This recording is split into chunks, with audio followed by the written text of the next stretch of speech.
Hi అండి, అందరూ ఎలా ఉన్నారు? మనం ముంగుమూరి దేవదాసు గారు రచించిన పాటల్ని ధ్యానించుకుంటున్నాం కదా. అందులో భాగంగా ఆయన రచించిన ఇంకొక పాట, అందులో ఉన్న సువార్తని ఈరోజు మనం ధ్యానించుకుందాం. ముందుగా చిన్న ప్రార్థన చేసుకుందాం, తర్వాత పాటలోనికి వెళ్ళిపోదాం. పరిశుద్ధుడైన దేవ యేసయ్య, మీ ఘనమైన నామమునకు వందనములు. మీరే సహాయం చేయండి. మేము ఈ పాటల్ని ధ్యానించుచుండగా మీ కృప చూపించండి. యేసయ్య, మేము కేవలం ఆరాధన సమయంలో, చర్చ్ సమయంలో పాటలు పాడితే కాదు, కానీ వాటి వెనుక ఉన్న అర్థాన్ని, సువార్తని అర్థం చేసుకోవడానికి మీరు మాకు సహాయం చేయండి. అందులో ఆ ప్రయత్నంలో భాగంగానే మేము ఈ ప్రయత్నం చేయుచున్నాము. ఇలా మేము ఆ పాటల్ని ధ్యానించుకుంటున్నాము. మీ కృప చూపించండి.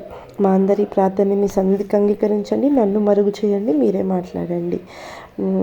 ఆమేన్. ఈరోజు మనం తెలుగు క్రైస్తవ కీర్తనల నుంచి ముంగుమూరి దేవదాసు గారు రచించిన పాటని ధ్యానించుకుందాం. సభావరునికి సంస్తుతి. ఈరోజు మనం పాడుకోబోయే పాట సభావరునికి సంస్తుతి. రాగము హిందుస్థానీ కాపి, తాళము ఆది. శ్రీ సభావధూవరాయ నమః. శ్రీ సభావధూవరాయ నమః. కృపాపూర్ణుడా శ్రీ సభావధూవరాయ నమః. బాసురంబైన సింహాసనంబును మా కోసము వీడి వచ్చితి తదార్థమై. బాసురంబైన సింహాసనంబును మా కోసము వీడి వచ్చితి తదార్థమై. శ్రీ సభావధూవరాయ నమః. అంటే సభామండలం యొక్క గొప్ప వధువరుడా నమస్కారం. కరుణామయుడా, నీ శ్రేష్టమైన అత్యున్నతమైన సింహాసనాన్ని మా కోసం వదిలివచ్చావు. అది నిజమే, మేము నమ్ముతున్నాము. భూత వర్తమాన భవిష్యత్తు కాలంలో ఏకరీతిగా ఉండి జరిగించుచున్న నీ క్రియ అంతటి నిమిత్తమై మేము విశ్వాసం ఉంచుచున్నాము, నమ్ముచున్నాము. O glorious bridegroom of the church, salutations. O full of grace, you left your shining lion-like throne and came for us. Truly so, O church. నిజమే కదండి. యేసయ్య తన వధువు అయిన సంఘం కోసం తను శ్రేష్టమైన సింహాసనాన్ని, అత్యున్నతమైన సింహాసనాన్ని, సింహము వంటి సింహాసనాన్ని విడిచిపెట్టేసి మన కోసం భూమి మీదకి వచ్చారు. ఆయన ఎప్పుడు ఒకేలా ఉన్నారు. భూతవర్తమాన భవిష్యత్తు కాలంలో ఒకే రీతిగా జరిగించుచున్నారు, జీవించున్నారు, మనల్ని ప్రేమించున్నారు. అంటే ప్రజెంట్, పాస్ట్ అండ్ ఫ్యూచర్ కూడా. ఓకే. పదము తప్పిన సంగా వధువును వెదుక మోక్ష. పదము తప్పిన సంగా వధువును వెదుక మోక్ష. పదమై వేంచేసినావు తదార్థమై. పదమై వేంచేసినావు తదార్థమై. శ్రీ సభావధూవరాయ నమః. మొదటి పాపంలో చిక్కుకున్న సంఘ వధువును వెదికి కాపాడావు. మొదట చేశావు, మరలా నీ సంఘాన్ని కాపాడుకుంటూనే ఉన్నావు. అది నిజమే. ఏకరీతిగా ఉండి మా యందు జరిగించున్న అన్ని క్రియల నిమిత్తమై నీకు వందనములు, నీకు నమస్కారములు. You sought and saved the bride of the church, trapped in the first sin, you did it first. Truly so, O glorious church. నిన్ను గూర్చి మాకెప్పుడు ఘనమోక్షపు బెండ్లి మోదా. నిన్ను గూర్చి మాకెప్పుడు ఘనమోక్షపు బెండ్లి మోదా. మును హితవత్సరమునాయే తదార్థమయీ మునోహితవత్సరమునాయే తదార్థమయీ శ్రీసభావధూవరాయ నమః కృపాపూర్ణుడా శ్రీసభావధూవరాయ నమః. నిన్ను గుర్తుంచుకుంటూ మేము ఎప్పుడూ గొప్ప మోక్ష తరంగాలలో మునిగి ఉంటాము. ఈ సంవత్సరం నుండి నిన్ను ఆరాధిస్తాము, హృదయపూర్వకంగా మా హృదయపు లోతుల్లోంచి నిన్ను స్తుతించుకుంటాము. అది కూడా నిజమే, దానికి కూడా మీరే మాకు సహాయం చేస్తున్నారు. ఈ గడిచిన సంవత్సరం అంతా మీరు మమ్మల్ని కాపాడారు కదా. ఈ గడవబోచిన సంవత్సరంలో కూడా మా ప్రవర్తన అంతట్లోనూ నీకు లోబడి ఉండుటకు మీరే సహాయం చేయండి. Thinking of you, we are always immersed in the waves of great salvation from this year onward. Truly so, O glorious church.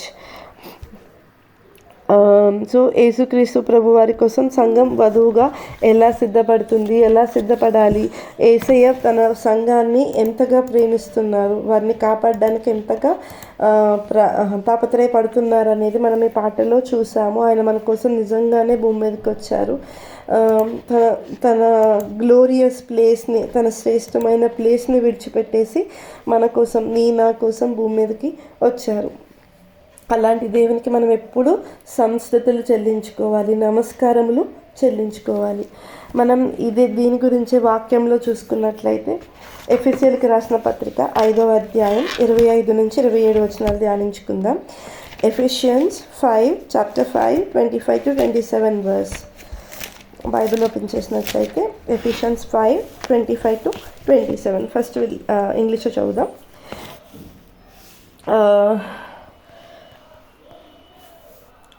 Husband, love your wives just as Christ loved the church and gave himself up for her to make her holy, cleansing her by the washing with water through the word, and to present her to himself as a radiant church, without stain or wrinkle or any other blemish, but holy and blameless. పురుషులారా, మీరును మీ భార్యలను ప్రేమించుడి, అటువలే క్రీస్తు కూడా సంఘంను ప్రేమించి అది కలంకమైనను ముడతైనను అట్టిది మరి ఏదైనాను లేక పరిశుద్ధమైనదిగాను నిర్దోషమైనదిగాను మహిమగల సంఘముగాను ఆయన తన ఎదుట దాన్ని నిలబెట్టుకొనవలనని వాక్యంతో ఉదక స్నానం చేత దాన్ని పవిత్రపరిచి పరిశుద్ధపరచుటకై దాని కొరకు తన్ను తాను అప్పగించుకొనెను. దేనికోసం? సంఘాన్ని పరిశుద్ధపరచడానికి, శుభ్రంగా కడగడానికి తను తాను రిక్తునిగా అప్పగించుకునేను. ఆయన చిందించిన రక్తం చేత మనకి విడుదల, ఆయన పొందిన దెబ్బల చేత మనకి స్వస్థత. ఇది నిజమేనా? ఆ మాటల వరకు మనం చదువుతున్నామా? నిజంగానే అలాగ జరుగుతుందా? ఖచ్చితంగా జరుగుతుంది. ఎన్నో అద్భుతాలు, ఆశ్చర్యకార్యములు మన రోజువారి జీవితంలో మనం చూస్తూనే ఉన్నాం. ఆయన ఎంతగా మనల్ని కాపాడుతున్నారో ఈ దుష్ట శక్తుల నుంచి, అపవిత్రాత్మల నుంచి, దురాత్మల నుంచి, చీకటి శక్తుల నుంచి అనుదినము అడుగడుగున మనల్ని విడిపిస్తూనే ఉన్నారు. అట్టి దేవునికి నిజంగా నమస్కారములు. మన కోసం ఇంత ముందుగా ఆలోచించి ఇంత శ్రేష్టమైన ప్రణాళికను కలిగి ఉండి మనకి కలంకం రాకూడదు, ముడత రాకూడదు, మనల్ని ఎవరు ఇసుక్కోకూడదు, అసహించుకోకూడదు, మనలో ఏమీ దోషం ఉండకూడదు, మనం మహిమల గల సంఘంగా ఉండాలి, పరిశుద్ధంగా ఉండాలి. అవన్నీ మనంతటి మనం చేసుకోగలుగుతామా? చేసుకోలేము. అందుకే యేసయ్య మన కోసం వచ్చారు, మనకు వాటి విషయాల్లో సహాయపడుతున్నారు. కానీ మన నుంచి మనం ఏం చేయాలి? నేను సిద్ధంగా ఉన్నాను ప్రభా అని ఆయనకి మన అంగీకారాన్ని తెలియజేయాలి. ఇప్పుడు ఇంకా వాక్యంలో చూసుకున్నట్లయితే రెవల్యూషన్స్ 19:7-9, ప్రకటన గ్రంథము 19వ అధ్యాయము 7 నుంచి 9వ వచనం వరకు.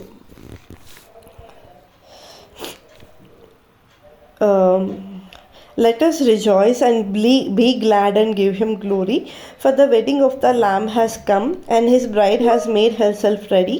For linen bright and clean was given her to wear. Fine linen stands for the righteous acts of God's holy people. Then the angel said to me, write this, blessed are those who are invited to the wedding supper of the Lamb. తెలుగులో చదువుకున్నట్లయితే, అప్పుడు గొప్ప జన సమూహపు శబ్దము, విస్తారమైన జలముల శబ్దము, బలమైన ఉరుముల శబ్దము పోలిన ఒక స్వరము, సర్వాధికారియు ప్రభువునగు మన దేవుడు ఏలుచున్నాడు, ఆయనను స్తుతించుడి. గొర్రెపిల్ల వివాహోత్సవ సమయం వచ్చినది. ఆయన భార్య తన్ను తాను సిద్ధపరచుకొని ఉన్నది గనుక మనము సంతోషపడి ఉత్సహించి ఆయనను మహిమపరచదమని చెప్పగా వింటిని. మరియు ఆమె ధరించుకొనుటకు ప్రకాశములను నిర్మలములైన సన్నపు నారబట్టలు ఆమెకి ఇయ్యబడెను. అవి పరిశుద్ధుల నీతి క్రియలు. మరియు అతడు నాతో ఇలాగూ చెప్పాను, గొర్రెపిల్ల పెండ్ల విందుకు పిలువబడిన వారు ధన్యులని రాయేము. మరియు ఈ మాటలు దేవుని యథార్థమైన మాటలని నాతో చెప్పాను.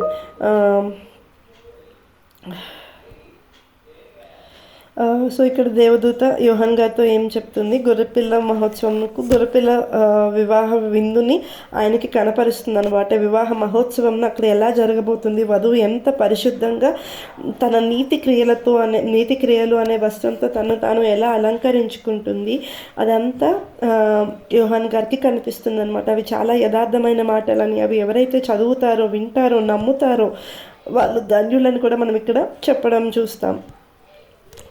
ఇంకా జాన్ 3:29 యోహాను సువార్త 3వ అధ్యాయం 29వ వచనం,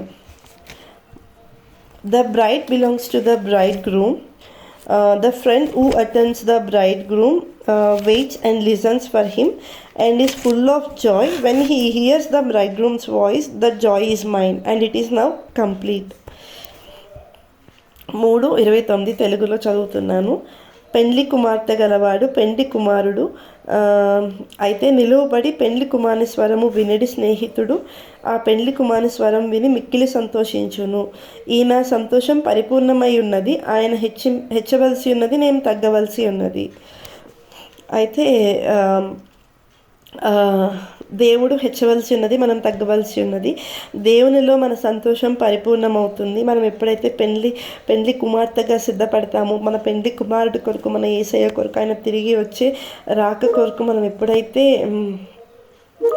మనం సిద్ధపడతామో అప్పుడు మనం దేవుని యొక్క పిల్లలుగా, దేవుని యొక్క సంఘంగా దేవుని దగ్గరికి చేర్చబడతాం. దానికి మన క్రియలు ముఖ్యంగా నీతి క్రియలుగా ఉండాలి. మనం పరిశుద్ధంగా జీవించాలి. ఈ భూమిలో జీవించినన్ని రోజులు పరిశుద్ధంగా జీవించాలి. శ్రేష్టమైన తలంపులు, శ్రేష్టమైన ఆలోచనలు కలిగి మనం జీవించగలగాలి. మళ్ళీ సో శ్రీ సభావధూవరాయ నమః కృపాపూర్ణుడా శ్రీ సభావధూవరాయ నమః. చెప్దామా? మనందరం దేవాదేవునికి నమస్కారాలు చెప్దామా? నిజంగా ఆయన ఎంతగా మనల్ని లెక్క చేయకపోతే మనం ఈ పాటి జీవితం కలిగి ఉంటాము. జ్ఞాపకం చేసుకుందాం. ఎవరైతే క్రీస్తుని తెలియకున్నారో వాళ్ళైతే జ్ఞాపకం చేసుకోండి, అర్థం చేసుకోండి. యేసయ్య మీకోసం, నా కోసం, మనందరి కోసం, మనందరి పాపముల నిమిత్తమై భూమి మీదకి వచ్చి ఉన్నారు. మనందరి పాపముల నిమిత్తమై సిలువ మీద శిక్ష నొంది ఉన్నారు. తన్ను తాను రిక్తునిగా అప్పగించుకున్నారు. ఆయన చిందించిన రక్తం చేత మనకి విడుదల, రక్షణ, స్వస్థత. ఇది నమ్మిన వారందరూ అద్భుత కార్యములు చూస్తున్నారు. అంటే ఈ లోకంలో లగ్జరియస్ లైఫ్ ఉండకపోవచ్చు వారికి, కానీ వారి హృదయంలో చెప్పలేనంత ఆనందం, వివరించలేనంత సంతోషం ఉంది కదా. వారిని జ్ఞాపకం చేసుకోండి. మనం కూడా అలాంటి ఆనందాన్ని, సంతోషాన్ని పొందుకోగలగాలి. మన చుట్టూ ఎన్ని సమస్యలు ఉన్నా మన తండ్రి మనతో ఉన్నాడనే విషయాన్ని మనం మర్చిపోకూడదు. మనందరం జ్ఞాపకం ఉంచుకోవాలి. యేసయ్య, మా ఈ ప్రయత్నాన్ని మీ చేతికి అప్పగిస్తున్నాం యేసయ్య. ఇది వినిన ప్రతి ఒక్కరిని జ్ఞాపకం చేసుకోండి. ఇది మొదటి నుంచి చివరి వరకు ఎవరైనా వింటున్నారో లేదో నాకు తెలియదు, కానీ యేసయ్య మీరే సహాయం చేయండి, మీ కృప చూపించండి. నా ఈ ప్రయత్నంలో తోడుగా ఉండండి. ఈ సువార్త అందరికీ అందుటకు సహాయం చేయమని కోరుకుంటూ మాకు చిన్ని ప్రార్థన అతి పరిశుద్ధుడైన యేసు నామములో అడిగి వేడుకుంటున్నాం తండ్రి. ఆమెన్. అందరికీ థ్యాంక్స్ అండి.